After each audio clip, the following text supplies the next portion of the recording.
Assalamualaikum warahmatullahi wabarakatuh. Alhamdulillah. Alhamdulillahi rabbil alamin. Alhamdulillahilladzi khalaqal mauta wal hayata liyabluwakum ayyukum ahsanu amala wa huwal azizul ghafur. Allahumma salli wa sallim wa barik ala sayyidina wa maulana Muhammad wa ala alihi wa ashabihi ajma'in. Ya Allah, ya Sami, ya Basir. Allahumma inna nas'aluka ridhoka wal jannah wa na'udzu bika min sakhatika wan nar. Allahumma ja'alna hajjan mabrura wa sa'yan mashkura wa danban maghfura wa tijaratan lan tabur. Allahumma iftah lana hikmataka wansur alaina rahmataka ya dzal jalali wal ikram. Doa yang maha menatap, berkahi majelis ini. Jadikan siapapun yang kau hadirkan menjadi hamba yang kau ampuni seluruh dosanya.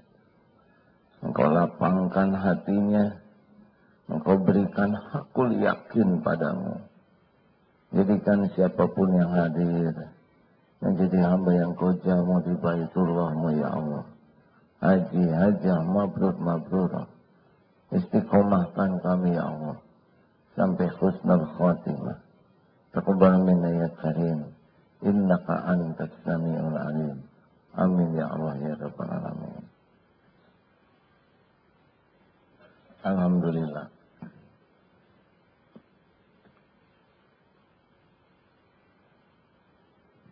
Saya pulang haji ini pertama kali ya.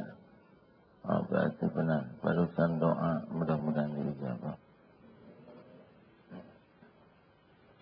Terima kasih hadirin. Asma Allah yang kita bahas dalam kesempatan ini As-Sami', Allah yang maha mendengar.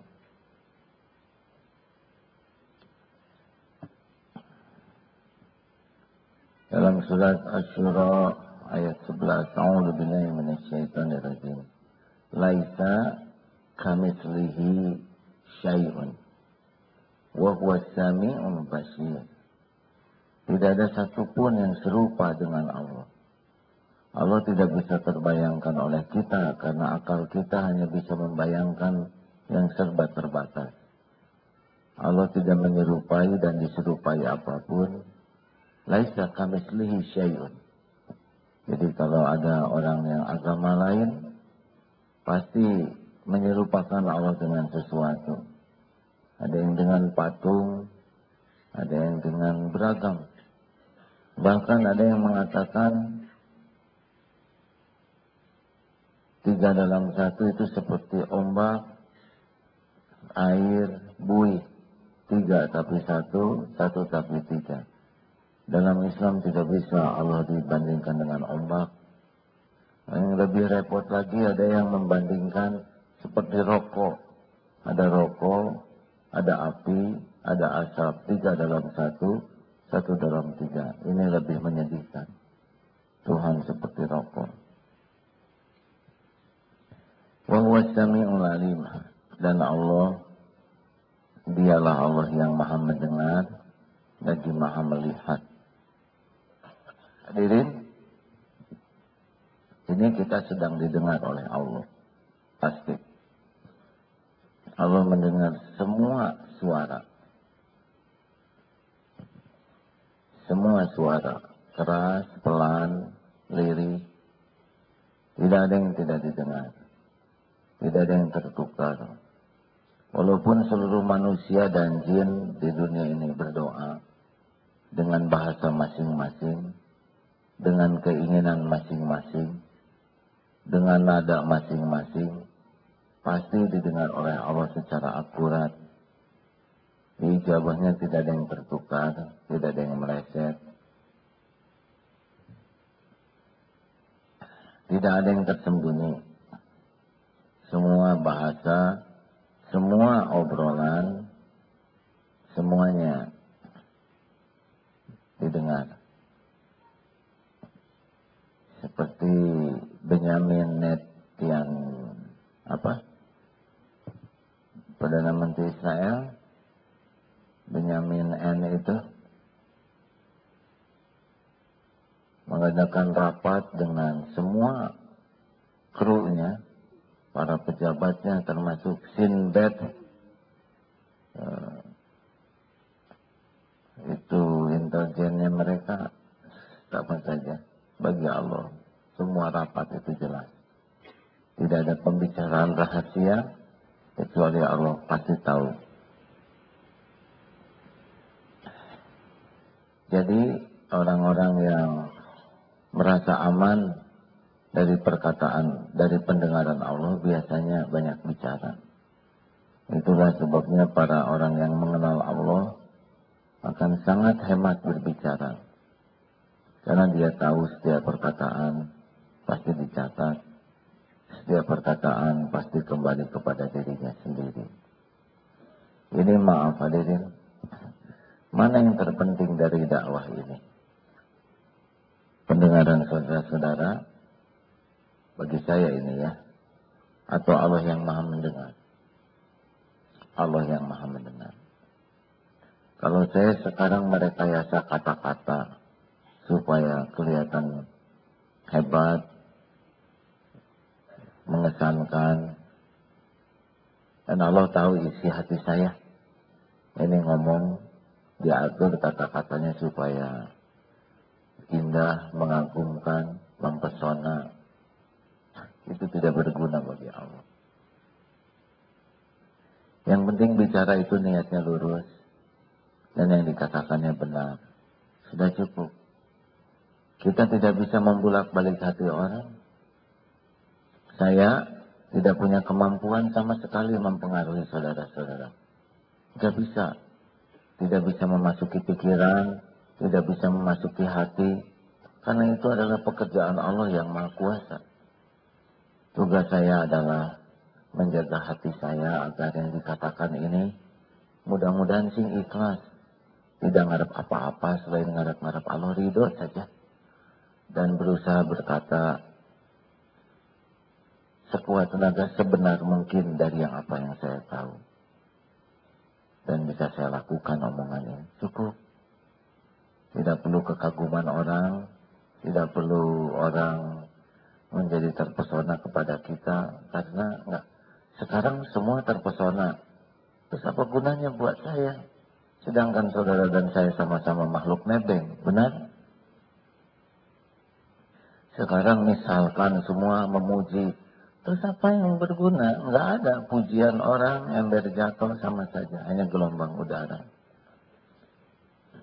Jadi kalau mau bicara, tidak usah sibuk agar orang terpesona. Bicara saja. Lempeng, lurus. Karena yakin Allah yang maha mendengar. Dan Allah yang membulak-balik hati. Itulah sebabnya tidak perlu rayuan-rayuan gombal yang namanya juga sudah gombal, tidak bagus. Kalau saudara mau menikah dengan seseorang atau saudara ingin dicintai seseorang, ketahuilah rayuan itu tidak ngepek bagi Allah. Ya, saudara sudah merangkai kata-kata seindah mungkin, tapi orang yang membacanya ditakdirkan enek kepada kita, enek saja hadirin. Ini serius ya. Bicara lurus-lurus saja. Misalkan mau melamar, karena kita tahu yang membulak-balik hati adalah Allah. Tidak perlu engkau, susah lah saya udah nggak ingat rayuan-rayuan zaman dulu ya. Karena kita tahu yang membulak-balik hati itu adalah Allah, jadi lebih baik bicara yang secukupnya, seperlunya, supaya Allah ridho. Mungkin bicara yang sederhana itu yang membuat Allah ridho dan Allah yang membulak-balik hatinya. Benar? Jadi luar biasanya keyakinan Allah yang maha mendengar, Allah yang maha tahu, dan Allah yang maha kuasa. Mungkin ingat ya ilmu menyelesaikan masalah. Bahwa kita itu Berat ringannya masalah itu bukan karena masalahnya. Berat ringannya sebuah masalah adalah Allah nolong kita atau tidak. Halo? Jelas kan? Masih ingat pengajian yang dulu? Nggak ingat ya? Karena ada kemungkinan saya belum ngomong ini. Tolong diingat pola solusi ya. Jadi Allah menciptakan masalah untuk kita. Supaya apa? Supaya kita selesaikan? Tidak. Supaya kita ngaku kita ini hamba Allah yang Tuhan kita. Kita tidak berdaya, Allah yang Maha Kuasa. Kita tidak punya, Allah pemilik segalanya. Kita bodoh, Allah Maha Tahu. Persoalan membuat kita memposisikan diri jadi hamba Allah, kemudian patuh dan pasrah, Allah yang ambil-ambil. Wa may yattaqillah yaj'al lahu makhrajan wa yarzuqhu min haitsu la yahtasib. Wa may yatawakkal 'ala Allah fa huwa hasbuh. Barang siapa yang bertakwa kepada Allah, baginya jalan keluar. Jadi bukan karena pintar, bukan karena hebat, bukan karena jago, bukan karena berpengalaman. Jalan keluar yang paling bagus itu adalah kalau kita makin dekat dengan Allah. Disebut takwa. Jadi kurang bagaimana di Indonesia orang pintar, benar? Sudah bisa menghentikan Lapindo? Belum. Sekarang asap. Nggak berdaya. Singapura juga Malaysia tidak berdaya. Nggak ada tuh pinter tuh aslinya. Yang pinter tuh adalah yang paling banyak ingat mati dan paling mempersiapkan diri untuk kematian. Itu yang paling cerdas. Jadi kalau kita disuruh belajar, kita disuruh berlatih, kita disuruh berpengalaman dan berwawasan, adalah supaya kita makin sungguh-sungguh. Bagaimana dengan ilmu, pengalaman, wawasan, kita jadi tahu diri, tahu Allah, dekat ke Allah, pasrah ke Allah, nanti Allah yang nolong kita. Itu rumusnya, hadirin. La haula wa la quwwata illa billah. Jadi jangan mengandalkan kepiawaian bicara untuk mempengaruhi orang. Berbicaralah supaya Allah ridho kepada kita. Allah yang ngebulak-balik hati orang. Setuju? Enak sebetulnya, lebih simpel bicara kita. Tidak usah pakai tegang, datang ke calon mertua, biasa saja. Pertama, belum tentu jodoh, ya. Ya yang menentukan maaf. Jangan ngobrol gitu, dicatatnya. Asli hadirin, tidak ada gerak-gerik kita yang tidak tercatat. Dan kembali ke kita.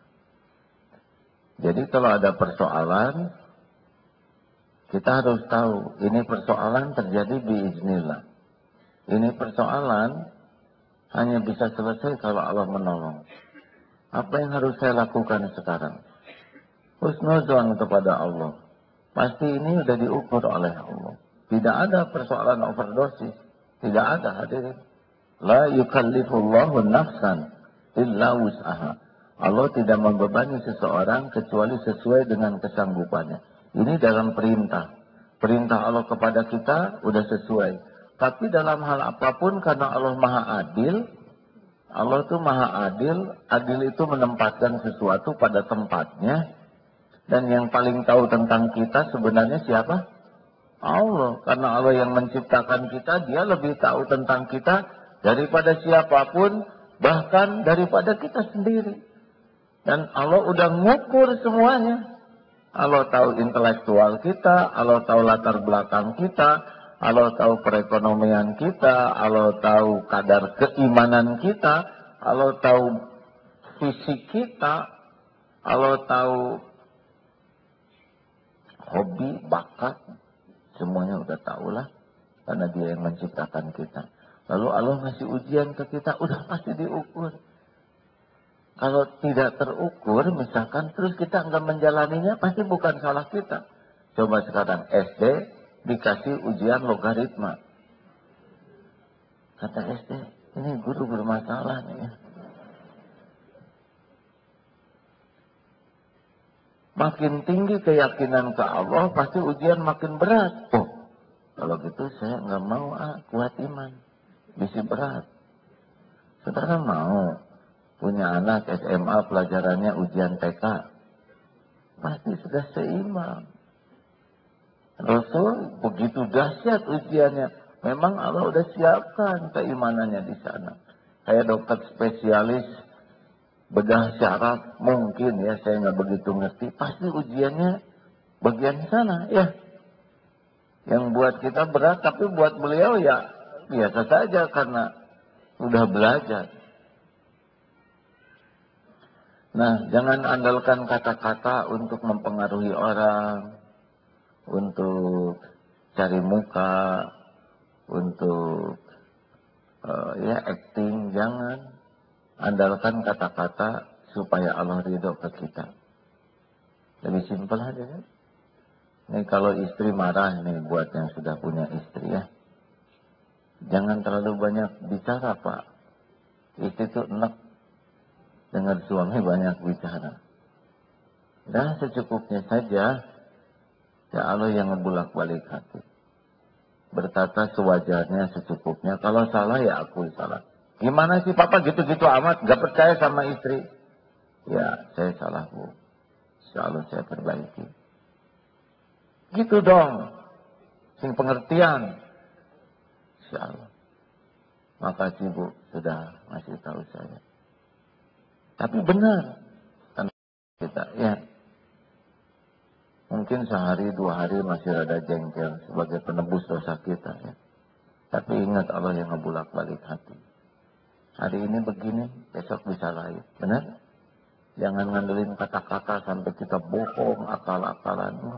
Sumpah, sumpah. Nggak usah lebay begitu ya. Kita mau jujur, jujur. Bukan supaya orang percaya. Kita jujur mah supaya Allah suka saja. Kita sudah jujur, orang tidak percaya, ya nggak apa-apa. Nggak harus kok semua orang percaya ke kita. Benar? Dagang juga nggak usah lebay. Ini motor ini sangat bagus Pak. Kekuatannya luar biasa. Sudah 2 kali nabrak benteng. Ya, dicemplung ke sungai. Masih utuh. Mau apa? Kita acting begitu. Sedangkan yang membulak-balik hati pembeli adalah Allah. Benar? Bicara aja. Bagaimana motor ini? Ya sejauh yang saya tahu baik-baik saja. Tapi Bapak harus tahu ini STNK-nya 1 bulan lagi habis. Kemudian saya dengar sudah 2 kali turun mesin. Ban juga sudah gundul depan belakang Pak. Nah, ini sudah tidak orisinil catnya. Kata yang beli, Dek, kalau dijelaskan gini, gimana ada orang beli? Bagi saya, Allah yang menentukan, Pak. Saya tidak mau dapat uang dari bohong. Saya bicara bukan supaya pendengar suka. Saya bicara supaya Allah suka. Saya tahu rezeki saya tidak akan kemana-mana, Pak. Kalau sudah rezeki saya jujur, saya dapat 2. Rezeki dapat, barokah dapat. Kalau saya bohong dan ditentukan saya ada rezeki, saya bisa dapat uangnya, tapi berkahnya hilang karena saya bohong. Saya tidak mau hidup tidak berkah. Gitu Pak. Nggak usah memaksakan kalau ini nggak cocok Pak. Maaf ya Dek, kurang cocok. Apa-apa Pak. Terima kasih sudah silaturahim. Tapi sebetulnya saya cocok sama adek nih.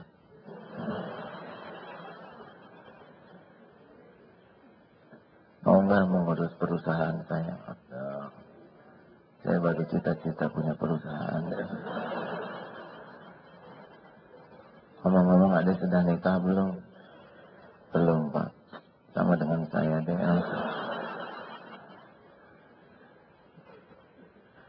Hadirin,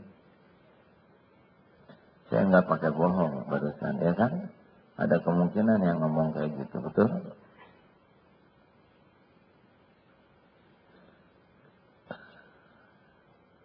Tidak usah memaksakan diri ngobrol, ingin kelihatan serba tahu.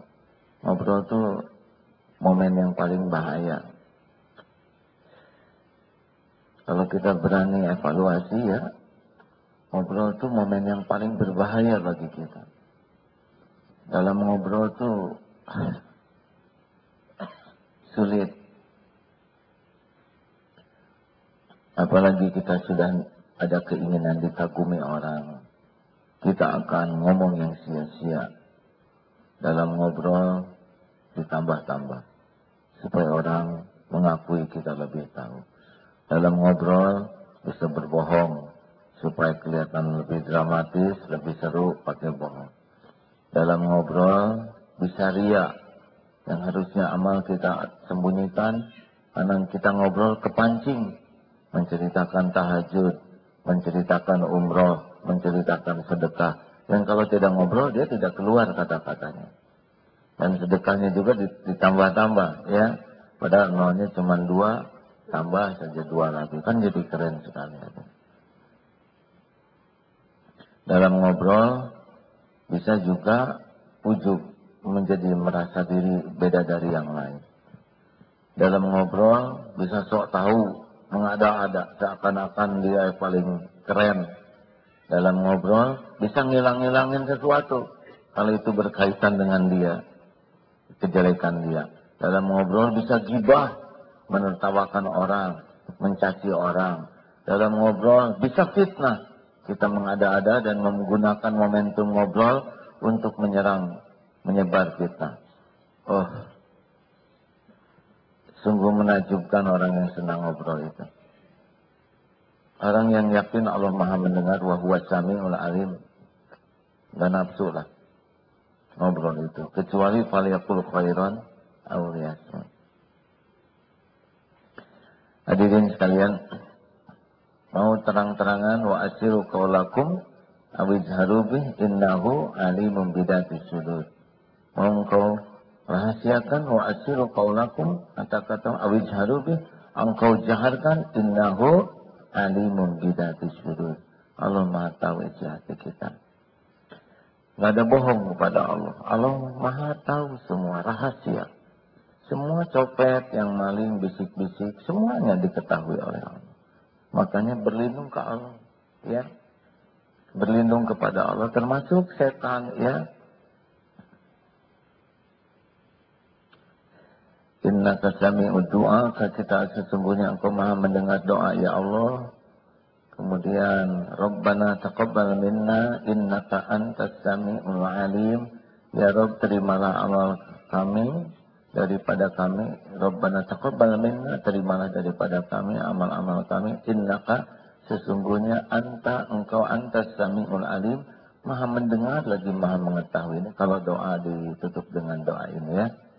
Dan jika setan mengganggumu dengan suatu gangguan, maka mintalah pertolongan kepada Allah. Fasta'id billah, innahu huwas sami'ul alim.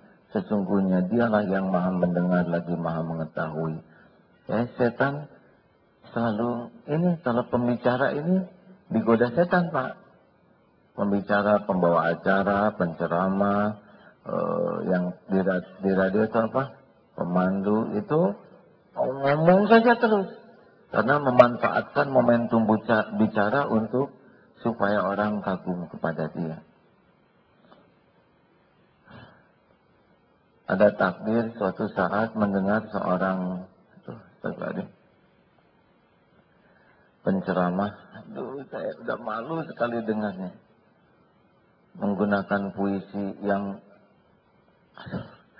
nggak pantas sekali, bahwa kalau ada perawan yang hadir, datanglah kemari. Mau apa bicara itu? Menutup pembicaraan dengan puisi yang puisinya itu sangat tidak sopan gitu. Ini maksudnya pasti cuma satu, supaya orang ketawa, kagum. Padahal Sesungguhnya menjijikan perkataan seperti itu. Tahu kenapa? Karena setan pasti mati-matian membisiki para pembicara ini. Pembicara ini didengar orang banyak, seperti tablik begini, di radio apalagi di TV, itu dikerubutin setan habis-habisan, supaya dia ngomong ngabisin waktu orang. Suka susah berhenti lagi. Dan pernah ada sebuah ceramah, udah panjang lebar, jamaah sudah lelah, lalu panitia sudah ngasih isyarat. Baiklah hadirin sekalian, bahasan kita sudah berakhir. Saya sudah melihat tanda-tanda dari panitia, maka kita akan lanjutkan bahasan kurban, ya, Idul Kurban. Jadi maksudnya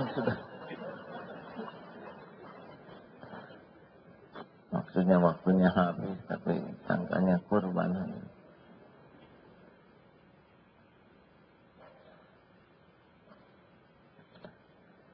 Para penceramah terus dibisiki setan supaya ngomong tidak manfaat, sehingga jamaah yang hadir mendapatkan kesia-siaan dan bicara yang menggelincirkan banyak orang. Makanya tampil di TV, tampil di radio. Oh, itu setan tuh udah habis-habisan tuh. Sekuat tenaga. Lebih aman duduk begini, Pak. Walaupun belum tentu aman sekali, ya. Tapi bicara di sini ini, setannya habis-habisan, ngakalin supaya pulang dari sini jamaah bisa beramal yang salah. Makanya disebutkan fasta'id billah, harus berlindung kepada Allah. Saya tidak bisa lihat setan, tapi setan ngelihat saya. Saya rada sibuk, banyak urusan. Setan nggak punya urusan selain nipu, membisiki. Kalau saya rada-rada tunggal menghadapi hidup ini syariatnya, tapi setan keroyokan. Apalagi yang bicara seperti ini kan strategi sekali untuk menyesatkan. Ya. Nah, kalau nggak nyadar ini, ngomong bisa sekenaknya, seenaknya, ngebuang waktu banyak orang, belum lagi untuk kesia-siaan dan bisa kemaksiatan. Makanya kalau mau bicara, Rabbis rohli sadri wa yassirli amri wahlul uqdatam min lisani yafqahu qawli. Ya Allah, lapangkan dadaku. Rabbis rohli sadri wa yassirli amri, mudahkan urusanku. Wahlul uqdatam min lisani yafqahu qawli, hilangkan keluh di lidah ini agar bisa dipahami. Allah yang menghilangkan, Allah yang membuat paham. Nasihat ke anak juga, ya, kalau punya anak, jangan terlalu muluk-muluk. Duhai anakku, Papa ingin sekali di dalam era globalisasi dan fluktuasi global yang terintegrasi antara konvergensi, pusingnya. Biasa aja lah bicara, ya. Kita tahu sendiri, nak. Strategi global itu. Dia mungkin ngerti anaknya. Tapi anak siapa yang ngerti? Kita harus membangun kepribadian seutuhnya sebagaimana preambul Undang-Undang Besar 45. Secara kontinuitas. Kenapa sih nggak lebih sederhana? Nah, hidup kita sebentar aja di dunia. Bapak belum tentu panjang umur. Yang asli kehidupan kita di surga nanti. Kita harus berjuang ke sana. Kalian bukan bikinan Bapak, tapi ciptaan Allah. Bapak hanya diberi amanah. Bapak minta maaf. Selama ini belum jadi contoh. Masih jauh dari layaknya seorang Bapak yang baik. Kita kerjasama, nak. Supaya kita bisa pulang selamat.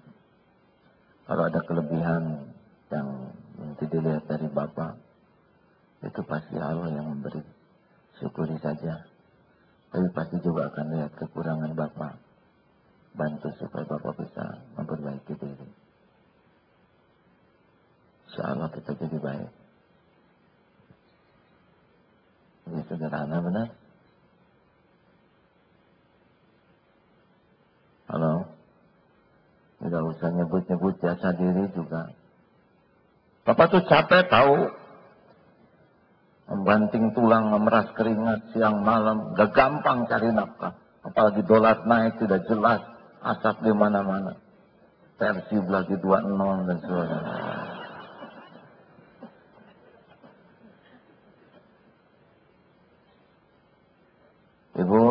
Ibu terkesan nggak kalau suami terus menceritakan jasa kebaikannya? Jawab Bu. Enggak. Kalau sudah membuat sebuah mekanisme hati, kalau orang sibuk menyebut jasa dirinya, mengagung dan mengangkat dirinya kayak pipa U. Ini ngangkat, ini turun. Jadi salah besar kalau kita acting. Sama di kantor jadi atasan. Saya tuh atasan kalian. Dan semua udah tahu.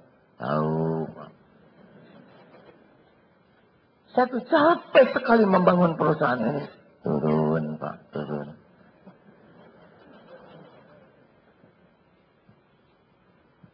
Ibu juga jangan suka nyebut-nyebut.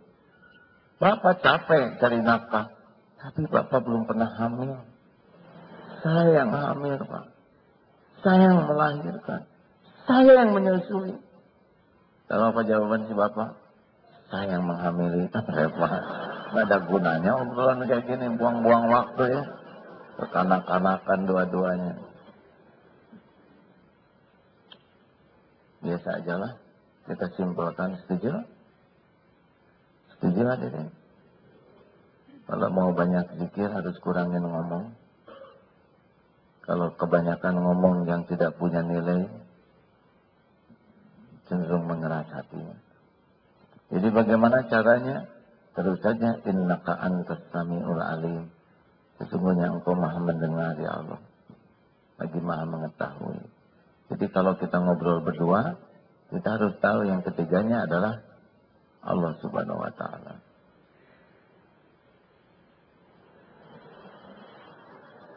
Apa? Ada apa ini? Ada yang salah ngomong istighfar hadirin. Itu kalau dengan lawan jenis ya. Saya yang salah.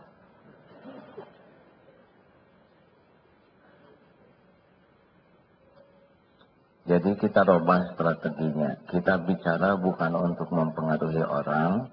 Kita bicara supaya Allah suka ke kita. Dan Allah yang menyelesaikan masalah kita. Punya hutang, ngomong. Jangan ribet. Datang, saudara punya hutang kepada saya.